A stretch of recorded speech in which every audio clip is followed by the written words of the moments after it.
improvement plan in place. And it's that guy under the chuppah who is the recipient of that 10-point home improvement policy. First of all, those ties have got to go, and those shoes, and those dumb jokes, they're coming late. Now, we'll give her credit. During the Sheva Bracha, she's well behaved, she doesn't say a word. But shortly after the Sheva Brachas have ended, she begins on her home improvement policy. And she can't help but notice that if her husband was neater, he'd be more efficient. So she points it out to him. And he doesn't get all warm and fuzzy. So I guess he doesn't get how much I love him and how much I'm concerned. So she points it out even more clearly. Moshe, I mean, don't you understand? If you'd be neater, you'd be much more efficient and get much more done. And he doesn't well up with love and appreciation. I guess he doesn't get it. So she says in joke, Moshe, how do you even find yourself in the mess? And he doesn't laugh. And for the life of her, she doesn't understand that she's making the fifth of the 10 really dumb mistakes that very smart couples make. She's trying to change her spouse. Now, I say this to you ladies, why? Because if I spend a lot of time and I really, really focus on this, I can get most guys to buy into this, and I can get most guys, at least intellectually, to understand that their job is not to change their spouse. I've not yet succeeded once in getting a woman to stop changing her spouse. I've not once. I've not once succeeded. Now, you guys don't know what I'm talking about, but I've tried and tried and tried. Not once have I succeeded. Now, let me explain to you what it looks like. Again, here's the phone call. The phone call sounds something like this. Rabbi Shafier, what do I do with the guy? He's 40 years old and he leaves his socks on the floor. I said, okay, tell me, have you mentioned this to him before? Mentioned, I told him 10,000 times, pick up your socks. What's wrong with you? What's wrong? I said, okay, let's assume he has an IQ above 80. And he got the idea that you probably don't like his socks on the floor. I have an important question to ask you. Why doesn't he pick up his socks? That's exactly my question. Why doesn't he do it? Okay. So let's think about this for a minute. Now, in this case, I told this woman a little story. I had been recently, before I was at a marriage seminar, and a fellow comes over and says, Rabbi, you got to help me. My wife, she had her first baby, she put on some weight. She didn't lose that weight. She had her second child, and she put on some more weight. She had her third child. She's 40 pounds overweight. But you know what I'm saying? I'm a doctor. I work in the ER. All these young nurses, they're thin. I tried to get her to lose weight. I offered a nutritionist, I offered an exercise plan. I told her anything she wants, and she just won't do it. Rabbi, you got to help me. Help me. What do I do? I said to him, young man, you have a choice to make. You either embrace her as she is, or you suffer.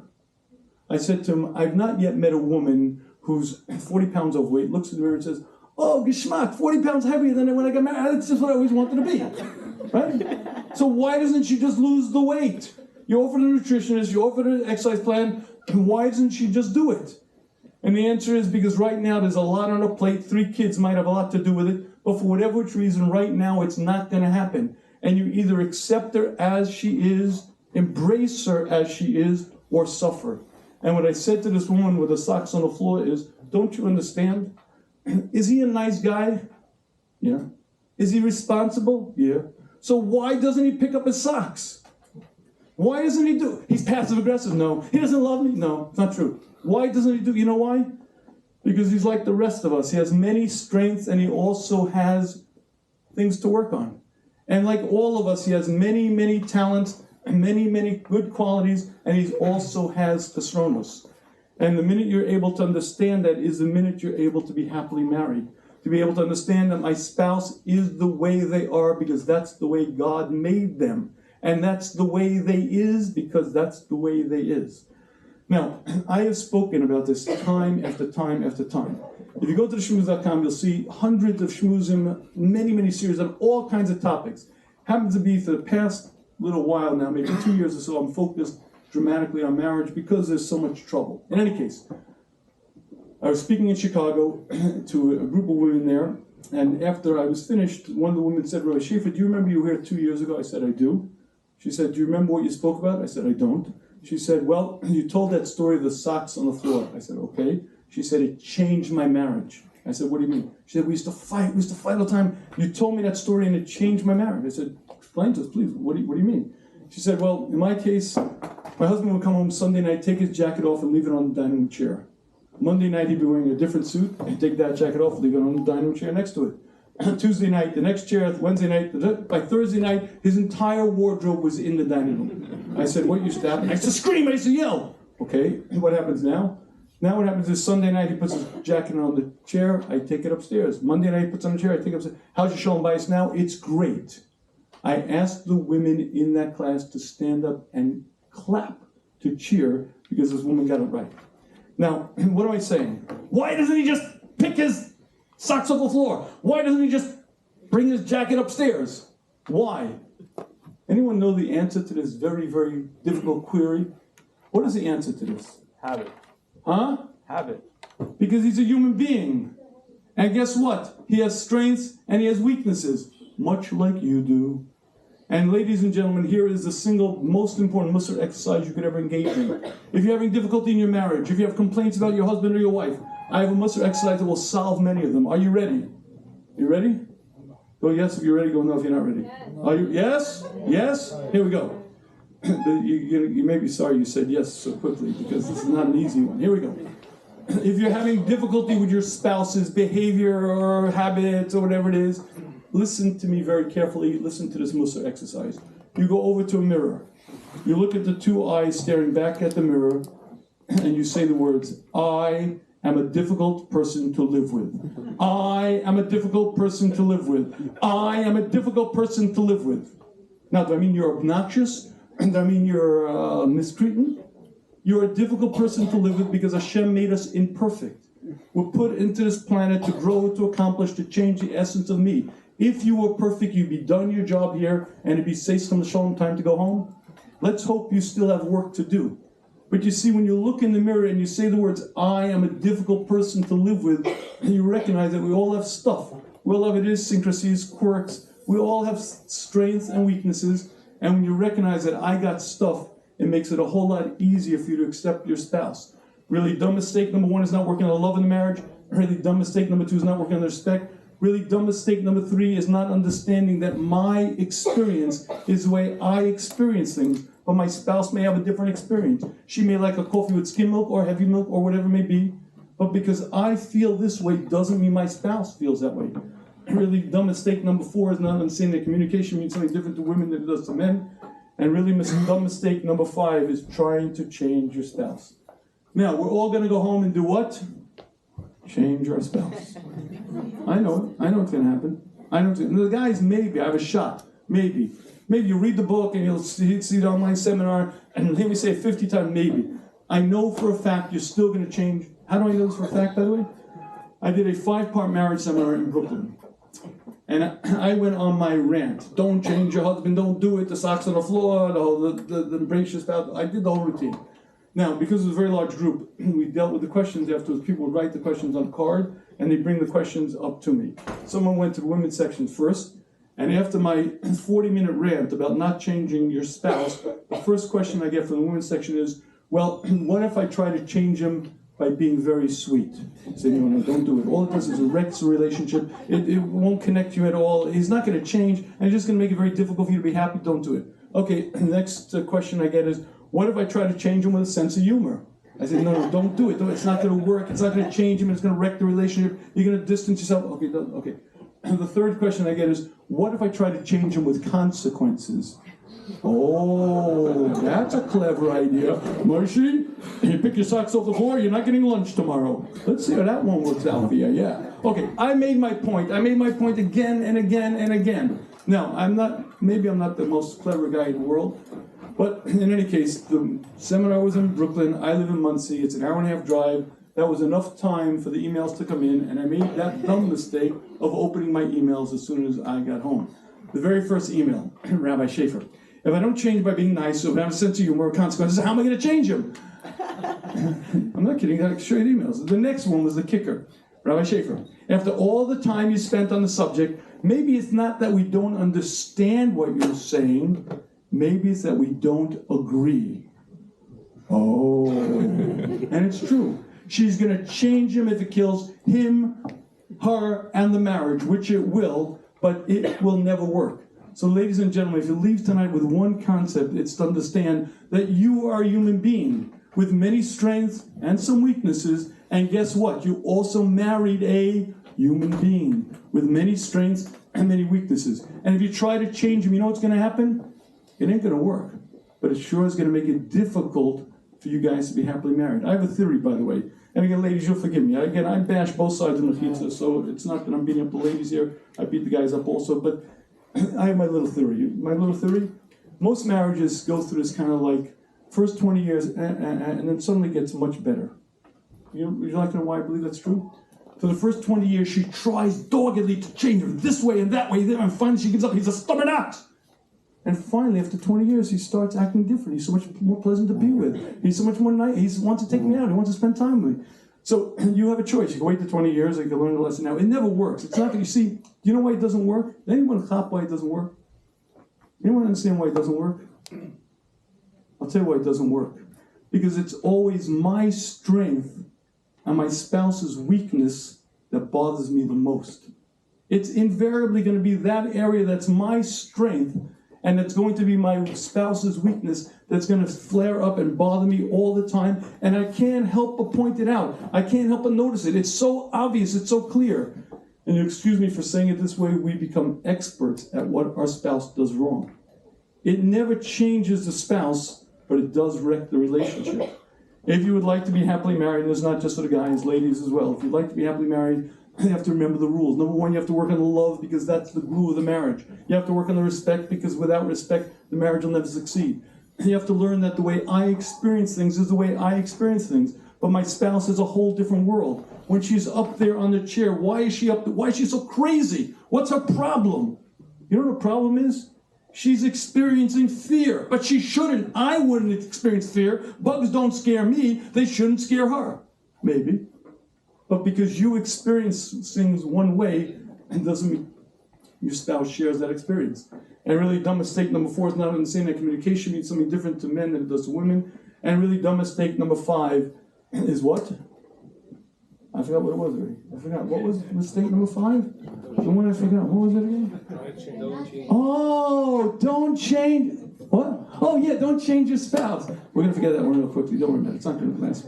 Okay, now, I think there's a tremendous lesson to learn from this Rashi. What Rashi's telling us is Avram Avinu and Sarah Imenu had the near perfect marriage. But Malachim had tremendous wisdom, and he understood that the essence of a successful marriage, the glue of the marriage, is the love. And they asked, where is Sarah? Why? To make her more beloved in his eyes, because that's the essence of a successful marriage. The reason why Hashem was Mashana, Hashem lied. Avram Avinu would not have gone to peace. Sarah called me an old man. Would have made a scratch, maybe almost not noticeable, but Hashem says it's worthy for me to lie because Shalom Bayis is holy, and the love in the marriage is the glue. And I want to conclude with a story that I think well defined what a successful marriage should be. While I'm doing this conclusion, I'll give you a chance to think of your questions, because I do want questions. But here we go. I'm a Talmud, Chavetz Chaim Yeshivas, Rabbi Leibowitz was my Rebbe. The Yeshiva was much older than the Rebbitzin, and everyone knew what was going to happen. The Yeshiva was going to pass away and leave the Rebbitzin and Almana. That's not what happened. The Rebbitzin turned ill and very quickly passed away, and I heard my Rebbe get up to say a hesped, a eulogy for his wife. He got up and he said these words: everything we did together. We built the yeshiva together. We went to Eretz Yisrael together. Everything we did together. I didn't have to worry about anything. I didn't have to worry about my food. I didn't have to worry about my medicine. Everything we did together. She worried about me more than I worried about me. He must have said that expression, everything we did together, 12, maybe 14 times. And then he said these words: I said a hesped. I said a eulogy for my father. I said a hesped for my mother. I cannot say a hesped for my wife. And saying a hesped for my wife is like saying a hesped for myself. I can't do it. And he sat down. And with those words, he defined a marriage. One unit, bonded, connected. It takes a lot of work to get past the dumb mistakes that we do all the time. But once you do that, you work on the relationship, you work on the love, you work on the friendship, and before you know it, you start connecting, you start bonding. But that's the ultimate goal. And now, ladies and gentlemen, we're going to open the floor to questions, thoughts, observations.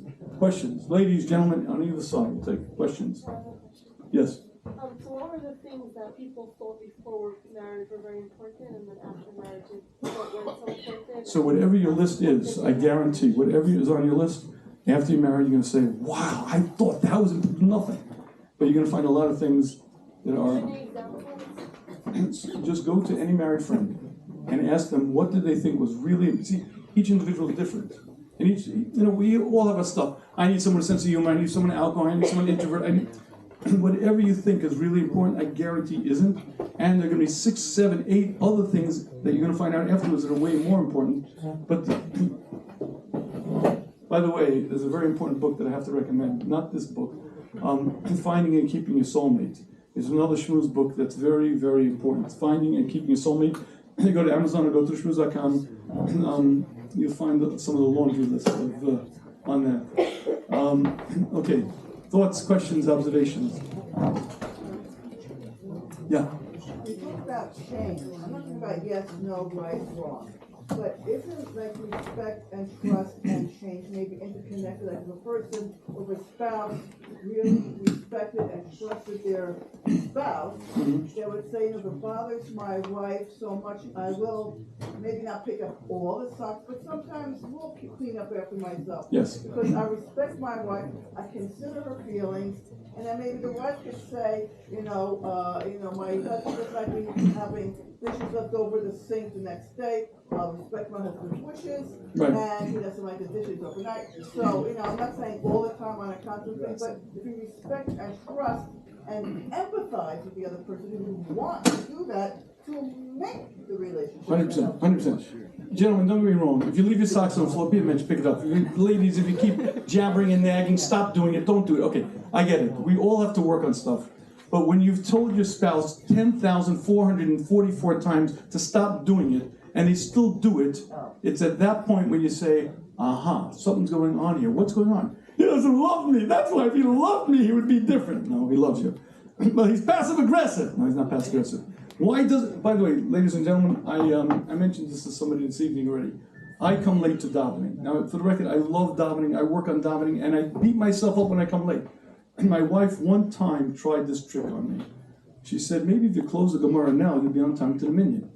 One time and never again, because the look she got. Now, I wasn't like, oh, but like, now, I don't get it. What's wrong with you? You're an adult, and you value being on time, and you wreck your davening if you come late. You know that. It's an embarrassment to you. It's an embarrassment to the tzibur. What's your problem? So why do I keep doing that? Isn't it odd? I'm a Zaidi now. I have 7, 8 grandkids now.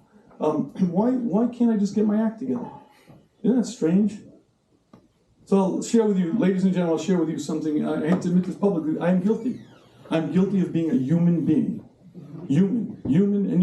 That means I have strengths, I have talents, and I also have things that I need. What? I'm sorry, what? You what? I said shame on you. Shame on you. You're right. No, it's okay. I'm okay with it. I'm okay accepting my own deficits, my own shortcomings. But my spouse, he should. By the way, I once had a woman. This was incredible. I was once speaking to a woman, and she was ragging on and on about her husband, this and that and that, and she was one of the most difficult people I've ever seen. So at a certain point, I said to her, madam, I hear you have a lot of complaints about your husband. I can imagine it's very difficult for you to be with him, but could it be that maybe there's some things that you do also that trouble him? She thinks for me, she says, maybe, but me, I have to put up with him. I could change. I said, oh, I got it. You know what I'm saying? So the answer is, of course, for your spouse, you do as much as you can, and you work on it, and you don't take the complacent, just this is my nature. But at the end of the day, recognizing that my spouse is different than me, recognizing that my spouse has shortcomings, and he should be working on it, she should be working on it, but also from the spouse, the receiving and recognizing that likely it's not going to change, and stopping to try to change them is one of the keys to a successful marriage. But okay, questions? Yes, sir.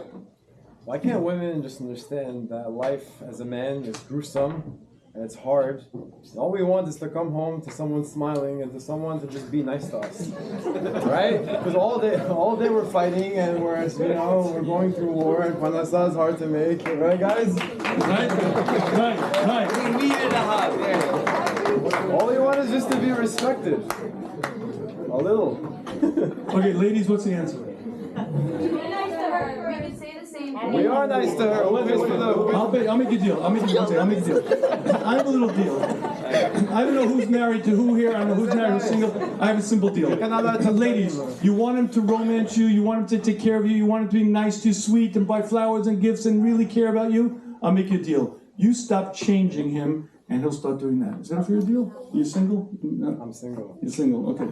Imagine you're married. Here's the deal. I'm married to my mom. No. Okay, here's the deal. Ladies, you stop trying to change him. That's your job. And gentlemen, your job is to romance your wife, to take her out, shower her with attention, let her know that she's cherished. If both parties do their job, life is beautiful. It's when each party says, I'll wait till he does his part, I'll wait till she, then you get a lot of trouble. So you're right, but ladies are right too. I mean, it's very simple. It's you either decide to do this right or you suffer. Now, for the record, most people decide to suffer. I don't know why, but it seems to me that many people decide, and they think they're so clever. I don't have to take her out all the time. I'm not going to shower with attention, or I can change him. My friends change their husbands, so I once had this is serious. This is not a joke.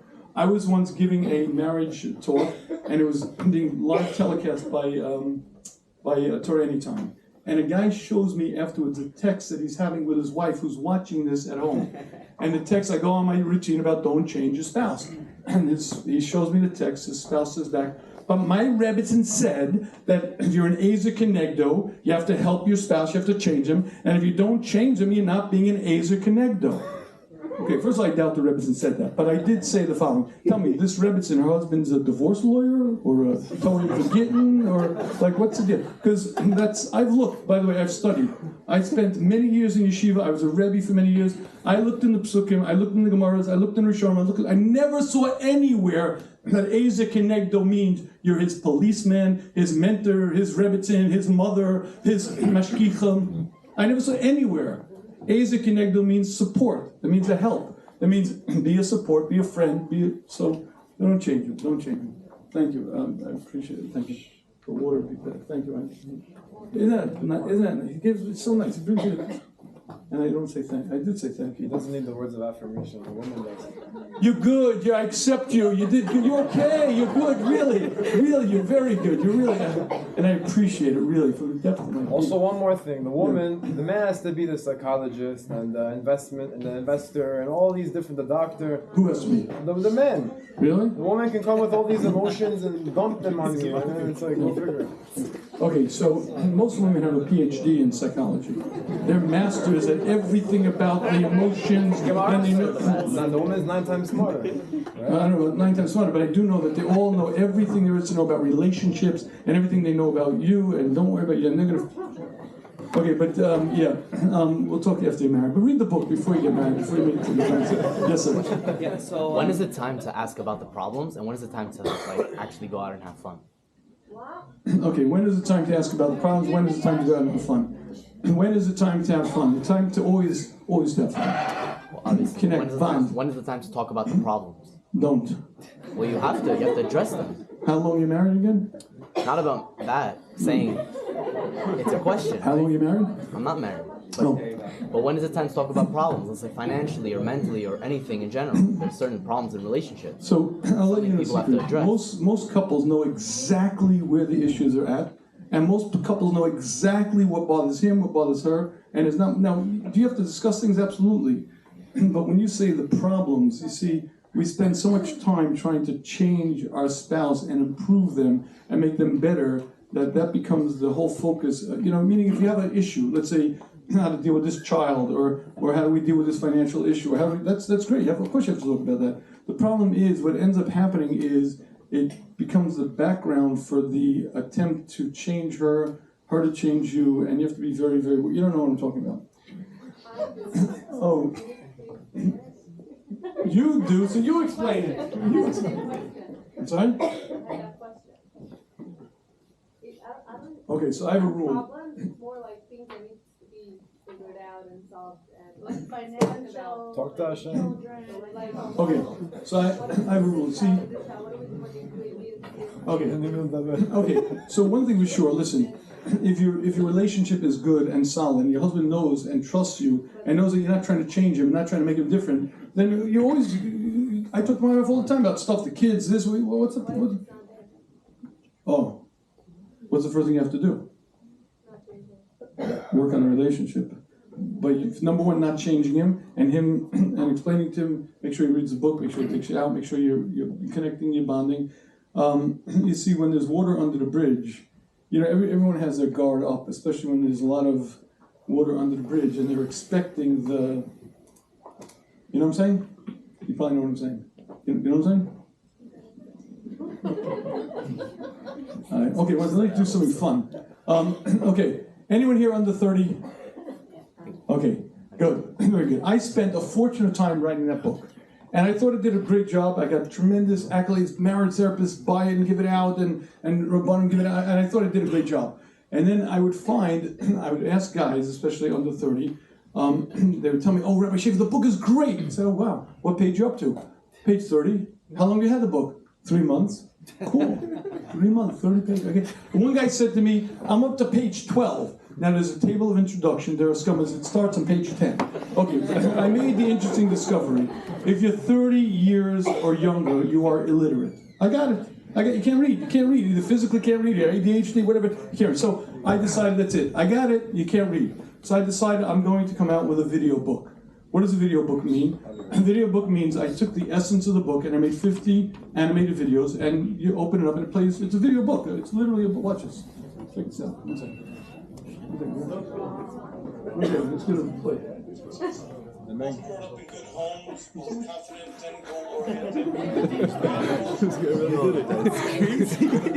The man can't see. Here's Shayna's version. Dating Betsy was exhilarating. It is a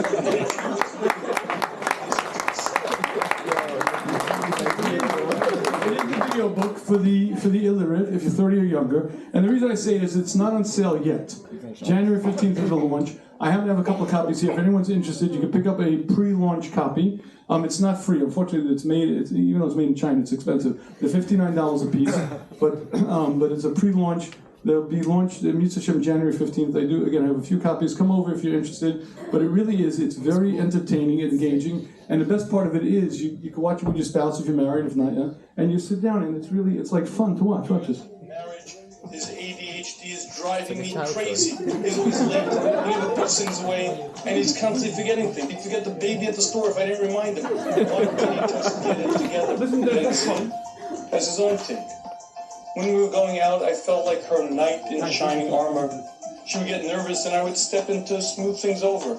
If something happened between her and one of her friends, I would calm her down.